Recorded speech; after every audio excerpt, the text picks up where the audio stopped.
Hello students, welcome back in online teaching class, standard 12th NCERT syllabus, subject biology, lesson number 13 biotechnology and its application.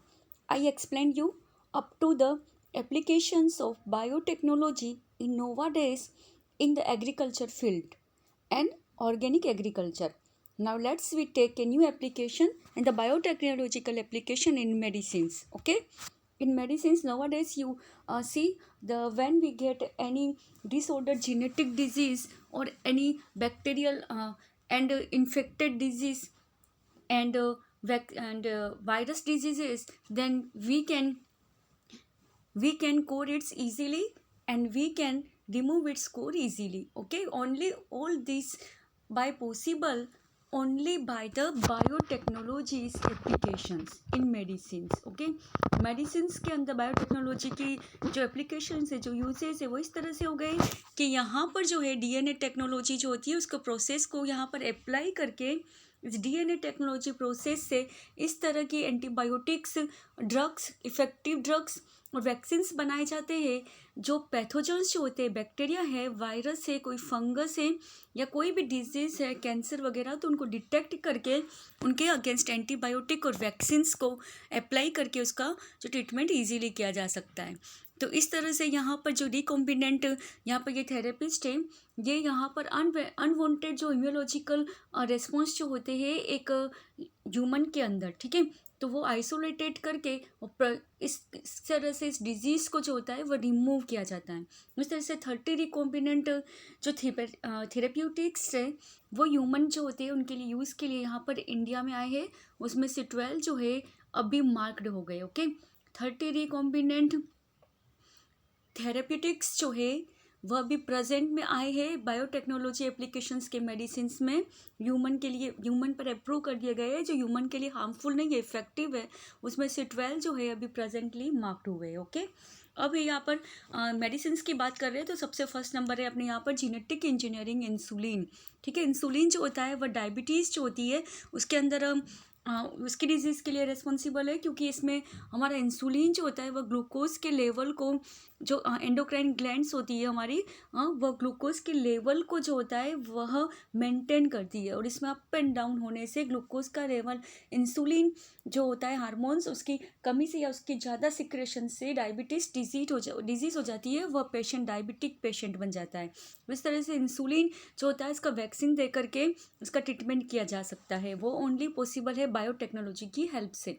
तो यहाँ पर biotechnology जो होती है, human body जो होती है उसको किस तरह से रेस्पॉन्स करती है, इसके सारे जो सारे एक्सपेरिमेंट किए जाते हैं वो सबसे पहले एनिमल्स के ऊपर होते हैं। ठीक है, जो जेनेटिक एनिमल्स जो होते हैं तो उनके ऊपर, ट्रांसजेनेटिक एनिमल्स के ऊपर ये सभी अप्लाई किए जाते हैं और ये एनिमल्स से ही इंसुलिन को लिया जाता है। ठीक है, तो यह इंसुलिन जो होता है ये हार्मोन्स होता है जिसको एनिमल्स से लेकर के यहाँ पर डायबिटिक पेशेंट्स के अंदर उसको अप्लाई किया जाता है। यहाँ पर देखिए इस तरह का इसका एक रिकॉम्बिनेंट स्ट्रक्चर भी दिया है, जिसके अंदर यहाँ पर डायग्राम जो आप देख रहे हैं 12.3 इसके अंदर दिया हुआ है मैच्योरेशंस ऑफ प्रो इंसुलिन्स इनटू इंसुलिन्स। प्रो इंसुलिन्स मतलब जिसके अंदर अपने को डायबिटिक पेशेंट्स को देना है, उसमें इंसुलिन की कमी हो गई है, डायबिटीज़ पेशेंट है वो, उसके ग्लूकोज का लेवल बराबर नहीं है, इंसुलिन का अप एंड डाउन लेवल है हार्मोन्स का, तो यहाँ पर होगा प्रो इन्यूमेंस। ठीक है, यहाँ पर फिर यहाँ पर ये जो उसकी पेप्टाइड चेन बनाता है, ठीक है, पीसीआर चेन बनाता है, ए और बी दोनों पेप्टाइड चेन बन करके सी पेप्टाइड चेन को कंप्लीट करती है। जो यहाँ पर बी पेप्टाइड चेन है वह इंजर्ट की जाती है इसके अंदर, दोनों मिलकर के सी पेप्टाइड चेन को बनाती है। और सी पेप्टाइड चेन जो होता है इसमें इंसुलिन की कमी को कंप्लीट करके वहाँ पे इसको फिलअप कर देता है। तो इस तरह से डायबिटिक पेशेंट जो होता है वह अपनी जो डिजीज़ होती है उसके ऊपर कंट्रोल पा सकता है इंसुलिन वैक्सीन की हेल्प से। और यह मेमल्स जो होता है इंसुलिन जो मेमल्स होते हैं उनके प्रो हार्मोन्स जो होता है, मैंने आपको बताया जैसा कि हार्मोन्स होता है, तो यहाँ पर ये प्रो हार्मोन्स वहाँ से जो मैमल्स होते हैं, रूमेनेट्स एनिमल्स वगैरह, तो उनकी यहाँ पर उनसे ये हार्मोन्स निकाल करके और ह्यूमन के अंदर इंजेक्ट किया जाता है, जिसके अंदर मैंने आपको सी पेप्टाइड चेन बनाई, वह मैच्योर इंसुलिन नहीं होता है और यह इंसुलिन के अंदर मैच्योराइजेशंस किया जाता है। ठीक है, और यह डीएनए टेक्नोलॉजी की हेल्प से ही इसको जो होता है असेंप्ट किया जाता है मैच्योर फॉर्म के अंदर। और इसको सबसे पहले डिस्कवर किया था 1983 में एली लीले एक अमेरिकन कंपनी है, उन्होंने इसे प्रिपेयर्ड करवाया था, जिसके अंदर 2 डीएनए सीक्वेंस जो थे ए और बी चेन, ए जो थी वह होस्ट की, बी जो है वह गेस्ट की, दोनों को मिलाकर इन्होंने सी पेप्टाइड चेन बनाई थी। और इसका प्लाज्मिड जो था वह ई कोलाई बैक्टीरिया से इंसुलिन की चेन बना करके इसको बनाया गया था। और इस तरह से यह बॉन्डिंग बना करके ह्यूमन इंसुलिन बना लेता है, जो डायबिटिक पेशेंट्स के लिए एक वरदान की तरह, कोर्स की तरह काम करता है। अब है सेकंड मेडिसिन के अंदर जीन थेरेपी। जीन्स जो होते हैं वो हेरिडिटी होते हैं, पेरेंट्स के थ्रू ऑफस्प्रिंग में आते हैं। तो कितनी बार हेल्दी जीन्स की जगह पेरेंट्स से उनके अंदर अनहेल्दी जीन्स आ जाते हैं, कुछ डिसऑर्डर्स आ जाते हैं, जैसे हेरिडिटी डिजीज बोलते हैं, ठीक है। तो ऐसे एम्ब्रियोनिक डेवलपमेंट के टाइम ही वो जीन्स डेवलप होने लगते हैं एम्ब्रियो के अंदर, और धीरे धीरे जब बेबी बॉर्न होता है तो उसके अंदर वह दिखाई देने लगते हैं, डिटेक्ट होने लगते हैं। तो इसका भी एक बायोटेक्नोलॉजी प्रोसेस से जो होता है, इसका भी एक ट्रीटमेंट किया जा सकता है, इसका करेक्शंस हो सकता है। बहुत सारे ऐसे जीन थेरेपी कलेक्शन के मेथड से, जिससे करेक्शन करके जीन डिटेक्ट फाइंड करके जो डायग्नोसाइड चाइल्ड या एम्ब्रियो होता है उसको यहाँ पर उसकी वो उसे ट्रीटमेंट, प्रॉपर ट्रीटमेंट दे करके उसकी इस डिजीज़ को रिमूव किया जा सकता है, उसको इसकी डिजीज़ को, एक टिश्यूज़ को ट्रीट दिया जा सकता है। इसके अंदर जो है यहाँ पर फर्स्ट क्लिनिकल जीन थेरेपी जो थी वो 1990s के अंदर 4 ईयर की ओल्ड गर्ल होती, उसको एडिनोसिन डाइमाइनेस, ठीक है, एडिनोसिन डाइमाइनेस डिफिशियंसी थी, उसको बीमारी हो गई थी, ठीक है, जीनेटिक हेरिडिटी, उसको यह जीन जो था आइसोलेटेड किया गया था। आप यह जो भी मैं आपको अंडरलाइन करके बताती हूँ, इसे आप एमसीक्यूज़ के लिए ध्यान में रखिएगा कि first clinical gene therapy 1990s के अंदर 4 ईयर की गर्ल्स के अंदर एडीए डिफिशियंसी फाइंड की गई थी, ठीक है, एडीए एडिनोसिन डीएमाइनेस, ठीक है।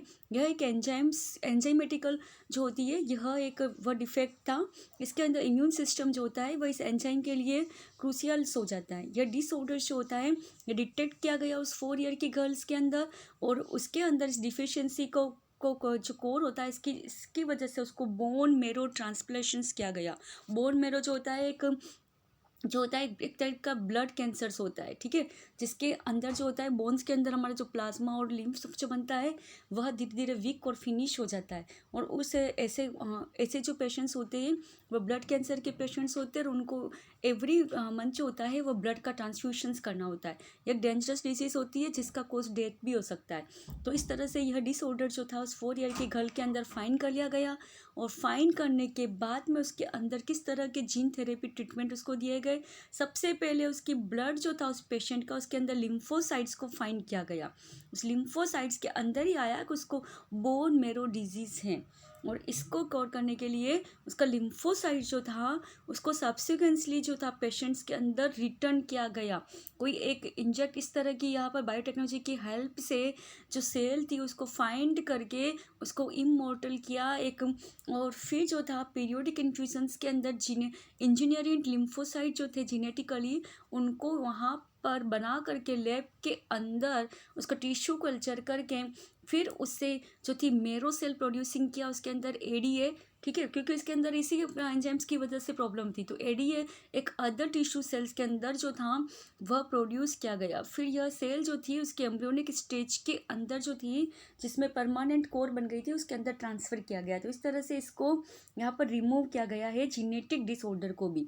इस तरह से बहुत सारे जीनेटिक डिसऑर्डर जो थे बायोटेक्नोलॉजी डीएनए जीनेटिक टेक्नोलॉजी की हेल्प से उसको फाइंड करके उसे रिमूव किया जा सकता है। अब है मोलिकुलर डायग्नोसिस। कोई भी डिजीज़ होती है तो उसके लिए ब्लड का यूरिन टेस्ट लेकर के या सीरम लेकर के या उसका ब्लड लेकर के सैंपल लेकर के उस पेशेंट के अंदर उसे कौन सा इन्फेक्शन हुआ है, बैक्टीरियल वायरल इन्फेक्शन या कौन सी डिजीज़ हुई है, तो वह फाइंड की जाती है। यह कहलाता है मोलिकुलर डायग्नोसिस। उसके अंदर जो होता है उसका मोल स्ट्रक्चर आ जाता है डीएनए का, जिस भी पैथोजेंस का अगर उसके अंदर इन्फेक्शन हुआ है किसी पेशेंट्स के अंदर, तो यह डायग्नोसिस करके उसका ट्रीटमेंट दिया जा सकता है।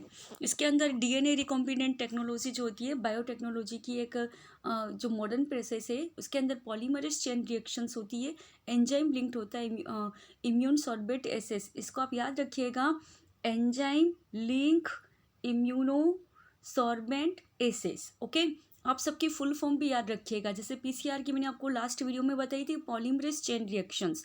तो पॉलीमरेज चेन रिएक्शन होकर के ही डीएनए जो होती है उसके सीक्वेंस को प्रॉपर करती है, वहाँ से बाइंड करके रखती है, ठीक है।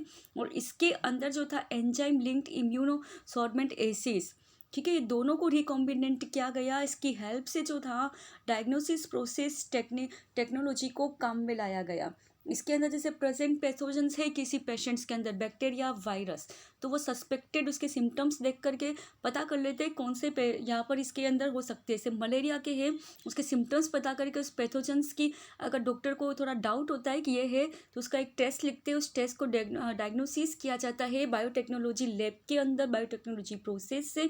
उस टाइम पे उसके सिम्टम्स को देख के डिजीज़ जो है वह विजिबल की जाती है। उसके अंदर एम्प्लीफिकेशंस प्रोसेस जो मैंने आपको लास्ट वीडियो में बताया था कि डीएनए को कटिंग करके उसके वो सारे मार्क्ड करके किस तरह के प्रोसेस लेते हैं, तो उसके ब्लड सैंपल में उस पैथोजेंस का ये सब एम्प्लीफाइड्स किया जाता है। उसके न्यूक्लिक एसिड जो भी उसने जो एक्सक्रेट किया है, इसमें अलग अलग प्रोटीन जो होता है, जैसे एचआईवी पेशेंट जो होता है, जो एड्स पेशेंट अगर सस्पेक्टेड है, उसके अंदर एचआईवी अगर वायरस है, तो उस वायरस ने कुछ इस तरह के सस्पेक्टेड कुछ सिक्रेशंस किए हुए थे प्रोटीन्स के, उसके बेस पे फाइंड किया जाता है कि एचआईवी वायरस ही है इसके ब्लड के अंदर।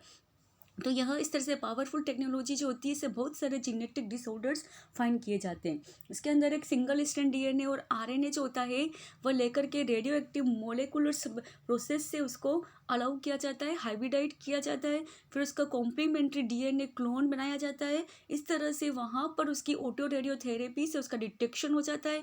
फिर यह क्लोन जो होता है इसको मैच्योर जीन के रूप में बनाया जाता है, और फोटोग्राफिक फिल्म के ऊपर वह एपियर नहीं होता है, क्योंकि वहाँ पर जो होता है कॉम्प्लीमेंट्री मेटाटेड जीन्स आ जाता है। तो इस तरह से यह इलाइसिस बेस्ड जो होता है, ये मैंने शॉर्टकट आपको नाम बताया है, इलाइसा, याद रखिएगा, एंजाइम लिंक आइसोलेशन सुबेरेंट, ठीक है। यहाँ पर ये वाली पूरी याद रखिएगा। इसी बेस के ऊपर जो है किसी भी डिजीज़ को डायग्नोसिस किया जाता है। इस प्रिंसिपल पे एंटीजन है, एंटीबॉडी है या इंटरेक्शन से उसे डायग्नोसिस करके उस पैथोजेंस को डायग्नोसिस किया जाता है, कोई बैक्टीरिया है, वायरस है या क्या है, फिर उसे डिटेक्ट करके उसका प्रॉपर ट्रीटमेंट दिया जाता है। और वह एंटीजेंस जो होते हैं, प्रोटीन, ग्लाइकोप्रोटीन किस तरह के सीक्रेट करा, उस बेस पे उस पैथोजेंस को फाइंड करके उसके अगेंस्ट एंटीबायोटिक, वैक्सीन या उसको प्रॉपर ट्रीटमेंट दिया जाता है। ओके स्टूडेंट, तो यहाँ भी एक मेडिसिन के रूप में बायोटेक्नोलॉजी का एक अच्छा यूज़ हो गया है, जिसके अंदर मोलिकुलर डायग्नोसिस में आप याद रखिएगा ELISA, ठीक है, एंजाइम लिंक्ड इम्यूनोसॉर्बेंट एसे, एंजाइम लिंक्ड इम्यूनो सोर्सेज, ठीक है। ये सब एमसीक्यूज में भी पूछे जाएंगे, आप ध्यान रखिएगा। अब ये ट्रांसजेनिक एनिमल्स, कोई भी बायोटेक्नोलॉजी का जो वैक्सीन या कोई एंटीबायोटिक्स या कोई मेडिसिन, ड्रग्स बनाई जाती है, तो उसका डायरेक्ट जो होता है एप्लीकेशंस ह्यूमंस के ऊपर नहीं किया जाता है, किसी पेशेंट के ऊपर। उसके लिए पर्टिकुलर एनिमल सिलेक्ट किया जाता है, उसके अंदर पहले से ही इस तरह की जीन टेक्नोलॉजी डेवलप की जाती है कि वह उसके अगेंस्ट वर्क कर सके। ऐसे एनिमल्स को बोलते हैं ट्रांसजेनिक एनिमल्स, जिसमें मोस्ट ऑफ माइस लिए जाते हैं, ठीक है, माइस के ऊपर किया जाता है। और कोई भी ट्रांसजेनिक एनिमल जो होते हैं, मंकीज भी हो सकते हैं और माइस भी हो सकते हैं। 95% जो होते हैं ये एक्सिस्टेंस ट्रांसजेनेटिक एनिमल्स होते हैं, वो होते हैं माइस, ठीक है। फिर यहाँ पे देखिए किस तरह से उसके कॉमन रीजन जो होते हैं जिसको मॉडिफिकेशंस किया जाता है। तो यहाँ पर ये रीजन्स है जिसकी वजह से यहाँ पर ट्रांसजेनेटिक एनिमल्स को लिया जाता है। फर्स्ट है नॉर्मल फिजियोलॉजिकल एंड डेवलपमेंट। जो ट्रांसजेनिक एनिमल्स जो लेते हैं टेस्ट के लिए कि उसके अंदर कोई भी एक्सपेरिमेंट करना है, बायोटेक्नोलॉजी का कोई वैक्सीन बना है, कोई एंटीबायोटिक बनी है, कोई ड्रग्स बनी है, तो उसके अंदर जो होता है वो इंजेक्ट किया जाता है। जैसे यहाँ पर एग्जांपल लिया इंसुलिन, ठीक है, इंसुलिन उसके अंदर इंजेक्ट करके उसका डेवलपमेंट प्रोसेस निकालते हैं कि किस तरह से उसका डेवलप हुआ है, उससे वहाँ पर ऑब्जर्वेशन किया जाता है। एक पर्टिकुलर जो कंडीशंस होती है उसके अंदर बायोलॉजिकल इफेक्ट, उसके रिजल्ट, उसकी स्टडिंग, उसके इंफॉर्मेशन ऑब्टेनिंग, वह सब उसके बॉडी फैक्टर्स किस तरह से रोल कर रहे हैं, उसके लिए किस तरह से वहाँ पे रिएक्शन कर रहे हैं, वो सब नॉर्मल फिजियोलॉजिकल डेवलपमेंट जो होता है वो ट्रांसजेनिक एनिमल्स के लिए यहाँ पर तभी पॉसिबल होगा कि जब वहाँ पर ये वाला बायोटेक्नोलॉजी प्रोसेस पहले काम में लाएंगे, तो उस ट्रांसजेनिक एनिमल्स के लिए नॉर्मल फिजियोलॉजिकल डेवलपमेंट प्रोसेस ही काम में लिया जाएगा। उससे पता चल जाता है कि वह किस तरह से उसके ऊपर कितना रिएक्शन दे रहा है। फिर स्टडी ऑफ डिजीज़, कि डिजीज़ की अगर स्टडी करनी है तो किसी भी जो ट्रांसजेनिक एनिमल्स होता है उसके अंदर वह डेवलपमेंट जो होता है वह इम्प्रूव करना होगा उस डिजीज़ के लिए, कि वह डिजीज़ अगर उसको हो गई है पहले वह वाला वैक्सीन लगाएंगे उसके अंदर, फिर उसके अंदर उसका जो पता चल गया है कि इसकी वजह से हुआ है तो उसका एंटीबायोटिक लगाएंगे, बैक्टीरिया है या अगर वायरस है तो वैक्सीन लगाएंगे, फिर उसको इन्वेस्टिगेशंस करके उसको न्यू ट्रीटमेंट देंगे डिजीज़ के लिए। और यह पॉसिबल होता है ओनली ट्रांसजेनिक मॉडल्स जो होते हैं जो ह्यूमन डिजीज जैसे होती है कैंसर, सिस्टिक फाइब्रस या रूमेनोइड्स, आर्थिटिस या एल्जेमर्स, इन सब के लिए यहाँ पर जो होता है वह ट्रांसजेनिक एनिमल की पहले इसकी ह्यूमन की डिजीज़ फाइंड करके फिर उसका ट्रीटमेंट जो होता है वह ट्रांसजेनिक एनिमल्स के लिए फाइंड किया जाता है। और थर्ड है biological products.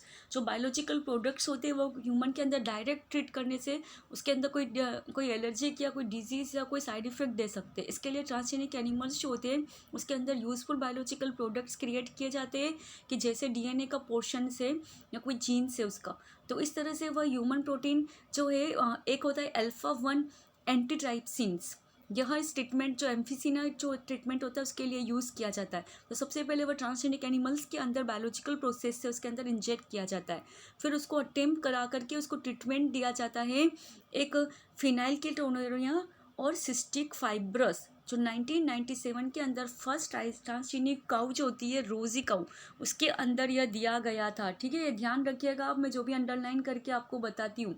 First transgenic cow थी रोजी, उस रोजी के अंदर ये फिनाइक्लोसोड जो एक बेस्ट टाइप का प्रोटीन है। अगर कोई बेबी इस ऐसे मिल्क को पीता है, जो मिल्क के अंदर मेन क्या होता है, लैक्टोबैसिलस बैक्टीरिया, वही प्रोटीन जो होता है इतना पावरफुल होता है कि वह जो न्यू बॉर्न बेबीज़ होते हैं ह्यूमन के, अगर इस रोजी काऊ जो ट्रांसजेनिक काऊ बनाई है उसका मिल्क पियेंगे तो उसको वो सारे न्यूट्रिएंट्स वगैरह मिलेंगे। तो इस तरह के ट्रांसजेनिक एनिमल्स जो होते हैं बना करके उनके ऊपर इस तरह का एक्सपेरिमेंट भी किया जा सकता है जो ह्यूमन के लिए यूज़फुल होता है, बहुत सारी डिजीज़ को भी रिमूव कर सकता है, उसके ऊपर एक्सपेरिमेंट भी कर सकते हैं, उनको ट्रांसजेनिक के अंदर जो होता है वो मॉडिफाइड करके भी उससे यूज़ ले सकते हैं। जैसे यहाँ पर रोजी काऊ का एग्जाम्पल दिया है कि बेस्ट टाइप का प्रोटीन उसके अंदर बना था ये 1997 के अंदर।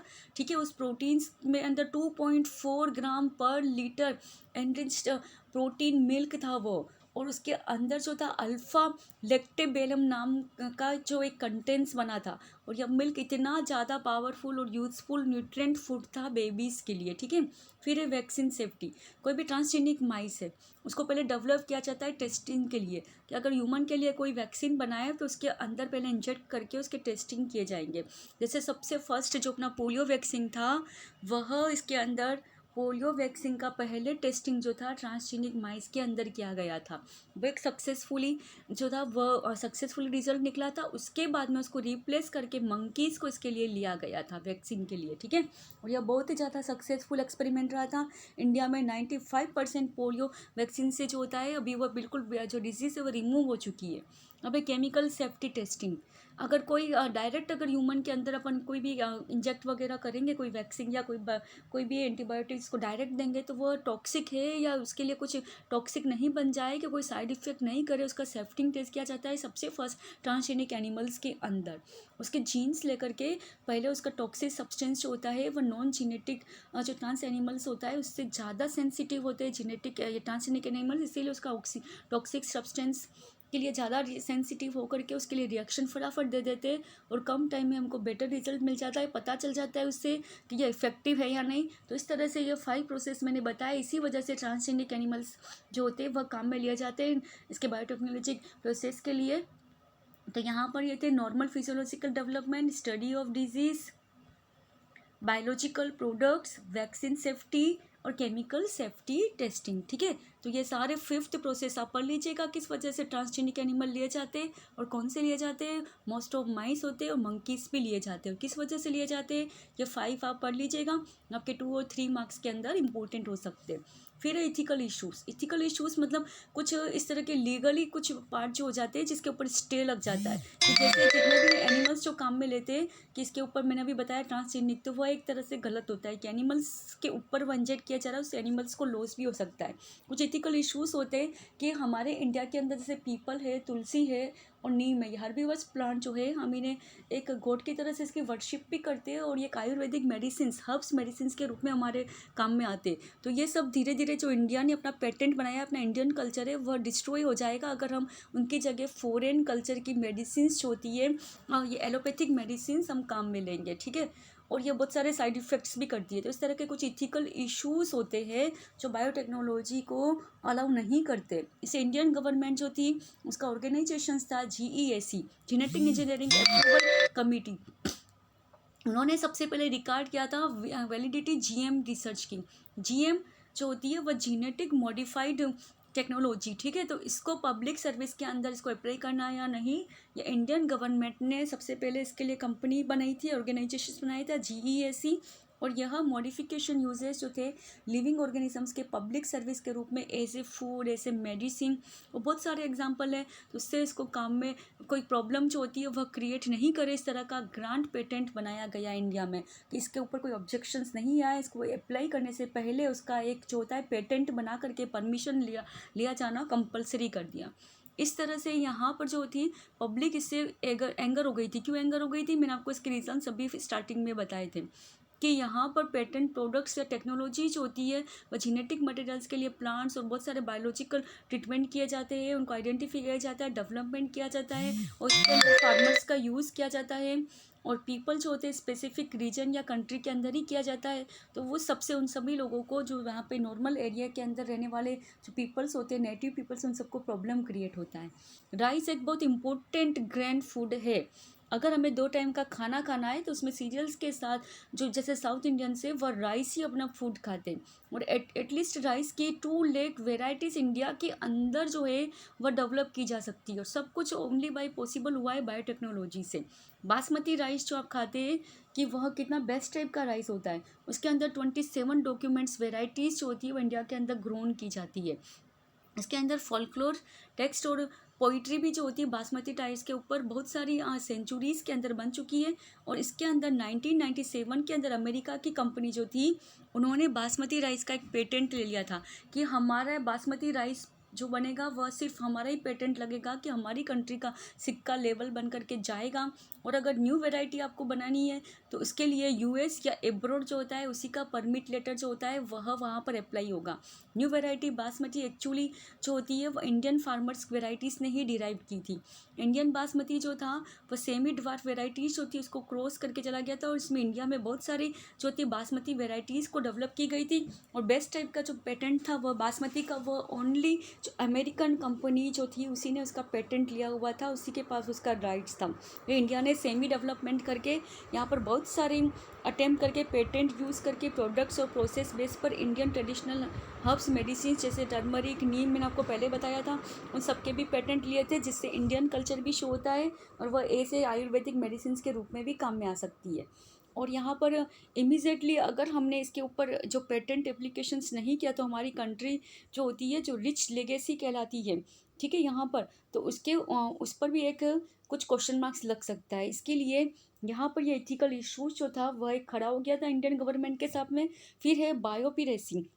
बायोपिरेसी जो होती है वो बायो रिसोर्सेज जो होते हैं जैसे मल्टीनेशनल कंपनीज है या कोई अदर ऑर्गेनिजम्स है जिसको विदाउट प्रॉपर ऑथराइजेशंस के कंट्री, कोई भी कंट्री जो होती है वहाँ से लाया जा रहा है, उसे चलाया जा रहा है, पीपल जो है बिना कंसर्न के उसको जो है वहाँ पे उसके लिए पेमेंट कर रहे हैं, तो ये एक बायोपायरेसी कहलाती है, ठीक है। यह भी एक लीगली जो होता है रॉन्ग होता है। मोस्ट ऑफ इंडस्ट्रियलाइज्ड नेशंस जो होते हैं वह बहुत ज़्यादा फाइनेंशियली रिच है लेकिन फिर भी उनके अंदर बायोटेक्नोलॉजीज जो है वह लेस है। रिच होने के बाद, पैसा होने के बाद भी वह इस टेक्नोलॉजी को अपनी कंट्री के अंदर नहीं ला पा रहे, तो उसको डेवलपिंग करना, उसका अंडर डेवलप वर्ल्ड जो होते हैं वह उसमें ट्रेडिशनल नॉलेज उसके बारे में पता करना, तो यह सब कुछ बायो रिसोर्सेज जो होते हैं उससे पॉसिबल हो सकता है। कुछ ट्रेडिशनल नॉलेज वाले भी कंट्रीज़ होते हैं जो इसको डेवलप करके मॉडर्न एप्लीकेशंस को वहाँ पर जो होता है उसे डेवलप करने से क्या होगा, उनका टाइम सेव हो जाएगा, लेस टाइम में उनको, जैसे एक लार्ज स्केल के ऊपर कोई फार्मर्स है, उसको अपनी है ना कम टाइम के अंदर कोई सीजनल क्रॉप नहीं है लेकिन वह भी लगा करके उसको लेनी है, तो यह उसमें टेक्नोलॉजी को, बायोटेक्नोलॉजी को डेवलप करके इस तरह से कर सकेगा और उसके पास में पैसा है तो इस तरह से। और यहाँ पर लेकिन उसका लेस यूज़ होने से वह इसका यूज़ नहीं कर पाएगा। और बहुत सारे जो ग्रोइंग रियलाइजेशन से, जैसे जस्टिस है, इनएडिक्वेट कंपेंसेशन से, या कोई बेनिफिट शेयरिंग करनी है, डेवलप्ड हो चुका है या डेवलपिंग कंट्रीज़ के अंदर है, तो वहाँ पर भी ये सारे जो बायोटेक्नोलॉजी के प्रोसेस है वह चल रहे हैं। किसी भी कंट्री की जो डेवलपमेंट है वह मानी जाती है न्यू मॉडर्न टेक्निक से। अगर वहाँ पर बायोटेक्नोलॉजी प्रोसेस है तो उसमें डिजीज़ की भी जो है उसका आइडेंटिफिकेशन होकर के उसका तुरंत रिजल्ट मिल सकता है, फूड प्रोडक्शंस बढ़ सकता है, और यहाँ पर मिल्क प्रोडक्शन जो ट्रांसजेनिक एनिमल से बताया था अभी, तो वह भी बढ़ सकता है। इस तरह से वो डेवलपिंग कंट्री डेवलप में कन्वर्ट हो सकती है। लेकिन कुछ इथिकल इश्यूज आते हैं या कुछ ट्रेडिशनल नॉलेज जो होता है वह कम होता है, या बायोटेक्नोलॉजी नॉलेज कम है, तो उसकी वजह से यहाँ पर जो होता है वो डेवलपिंग कंट्रीज़ में ही रहता है और वहाँ पर लेस डेवलप कंट्रीज़ के अंदर आता है।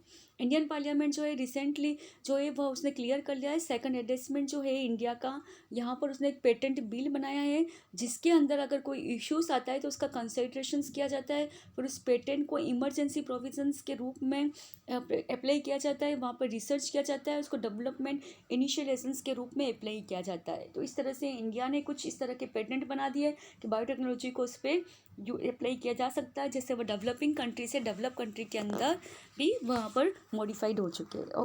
ओके स्टूडेंट्स, तो यहाँ पर ये आपका पूरा 12th का मैंने कोर्स कंप्लीट करवा दिया है, जो भी आपके 2021 सिलेबस बोर्ड में आने वाला है। इसे आप अच्छे से प्रिपेयर कर लीजिएगा कंप्लीट कोर्स। नेक्स्ट वीडियो में मैं अपने रिवीजन स्टार्ट कर दूँगी, तो डायरेक्ट जूम ऐप पे होगा। Okay students.